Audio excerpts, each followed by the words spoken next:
My brother took my car and said, "You don't deserve a nice one, you should be grateful I let you have a ride."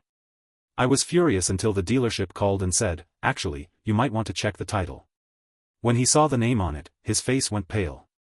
This is going to be a wild ride. My brother thought he could take my car and get away with it.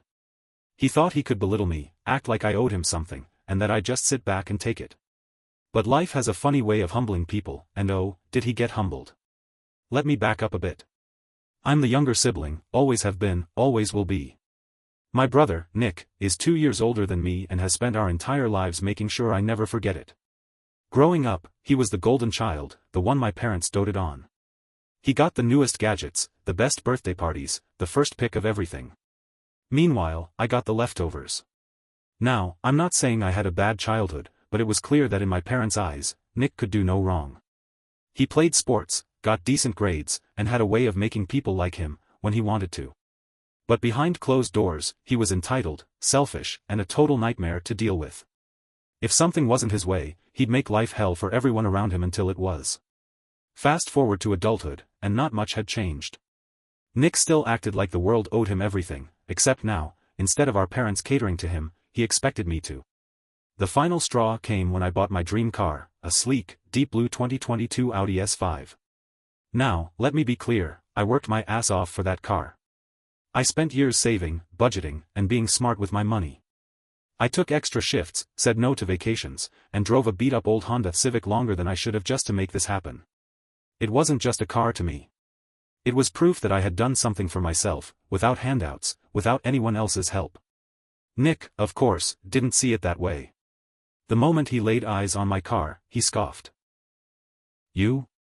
Driving this?" He laughed like it was the funniest thing he'd ever seen. "You don't deserve a car like this." I clenched my jaw, ignoring him, but he wasn't done. "You should be grateful I even let you have a ride in my truck all these years," he sneered. "Remember that?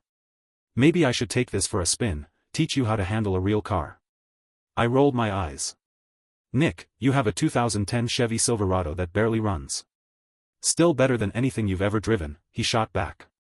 I knew where this was going. Nick had always had this twisted sense of entitlement when it came to my stuff. If I had something nice, he felt like he had a right to it. It was just how he operated. I thought that was the end of it, just another one of his obnoxious jabs. I should have known better. A week later, I woke up, grabbed my keys, and headed outside, only to stop dead in my tracks. My car was gone. At first, I thought maybe I had parked it somewhere else and just forgotten. I even walked around the block, hoping maybe I'd somehow missed it. But deep down, I knew. I called Nick. No answer. I texted him. Nothing. Then, 2 hours later, a text popped up. "Took the Audi for a spin. You should be thanking me, cars like that need to be driven properly. Maybe if you weren't so uptight, you'd understand. Chill out." I saw red. I called him again, and this time, he picked up. Before I could even get a word out, he said, "Relax, man. It's just a car. Where is my car?" He sighed like I was being the unreasonable one. "I'll bring it back later. Stop being so dramatic." Then he had the nerve to laugh. "Honestly, you don't even deserve a car like this. You should be grateful I let you." I hung up before he could finish. At that point, I was debating whether to call the cops or just drive to his place and beat the crap out of him. But before I could do either, I got a call from a number I didn't recognize. "Hello?" I answered, trying to keep my voice steady. "Hi, this is Jeff from Audi of Chicago. We just wanted to confirm some details about the vehicle titled in your name." My heart nearly stopped. "What do you mean?" "We had someone call in about selling the Audi S5, my blood ran cold. Nick. That absolute idiot. He was trying to sell my car." I gritted my teeth. "What name is on the title?" The guy hesitated for a second. "Well, sir, that's why we're calling you. The title is under your name and yours alone. But the person trying to sell it insisted it was his." "Oh, I bet he did." I took a deep breath, trying to steady my voice. "Where is he right now?" Jeff cleared his throat. "He's actually still here." I couldn't help it, I laughed. Not because it was funny, but because this was just so on brand for Nick. "Listen," I said, "that car is stolen." He took it without my permission. I want you to stall him. Tell him there's an issue with the paperwork. Tell him you need a manager's approval. Whatever you have to do, just keep him there. Jeff immediately got serious. Understood. I hung up and grabbed my keys. Nick was about to have the worst day of his life. I drove like a madman to the dealership, gripping the steering wheel so hard my knuckles turned white. My heart was pounding in my chest, a mix of rage and disbelief fueling me. I knew Nick was entitled, but this? Stealing my car was one thing, trying to sell it? That was next-level insanity. When I pulled into the dealership parking lot, I spotted my Audi immediately. There it was, parked right up front, like it was waiting for me. And inside, through the massive glass windows, I saw him, Nick, leaning against the counter, laughing with the salesman like he didn't have a single care in the world. I took a deep breath, trying to keep my emotions in check. I didn't want to cause a scene, not yet. Instead, I walked inside, my footsteps sharp and deliberate. Nick was mid-sentence when he saw me, and I swear, for the first time in his life, he looked genuinely nervous. His smile twitched, his shoulders tensed, and his face went pale. "What the hell do you think you're doing?" I said, my voice low but sharp enough to cut through the entire showroom. Nick tried to play it off, letting out an awkward laugh. "Whoa, man, relax. I was just, Jeff, the dealership guy," cleared his throat. "Sir, I assume you're the legal owner of the vehicle?" I nodded, pulling my registration out of my pocket and slapping it down on the counter. "Yeah, and if you check the title, you'll see it's in my name. Not his." Jeff barely glanced at it before turning back to Nick. "Well, that's a problem, isn't it?" His tone had shifted, polite but firm. Nick stammered, I was just helping my brother out. He, wanted to trade it in, but he's bad with paperwork, so cut the crap," I snapped. "You stole my car, and now you're trying to sell it?" Nick straightened, his face hardening. He was shifting into defensive mode, the same way he always did when he was cornered. "You're acting like I crashed it or something. I was just trying to do you a favor. You don't even deserve a car like this, and you know it." That set me off. I stepped forward, and for the first time, I saw something flicker in his eyes, something close to fear. "I worked for this car. I paid for it. You have no right to touch it, let alone sell it." The dealership manager had walked over by this point, looking between us with sharp eyes. "Gentlemen, I think we should settle this outside." Nick was quick to grab onto that lifeline. "Yeah, let's go. We don't need to make a scene." I let out a humorless laugh. "Oh, now you don't want a scene." But I followed him outside anyway. The moment we stepped into the parking lot, Nick spun around. "Look, just let it go, okay? It's just a car. You can get another one." "No," my voice was steady, unwavering. "You're going to pay for this, Nick." He rolled his eyes. "Oh, come on, don't be so dramatic. You got your stupid car back. What's the big deal?" I stared at him. "The big deal? You stole from me, tried to sell something that wasn't yours, and when you got caught, your first instinct was to lie. Do you even hear yourself?" Nick crossed his arms. "It's not like you were using it to its full potential. I figured you'd appreciate the money instead." I stepped forward, my patience gone.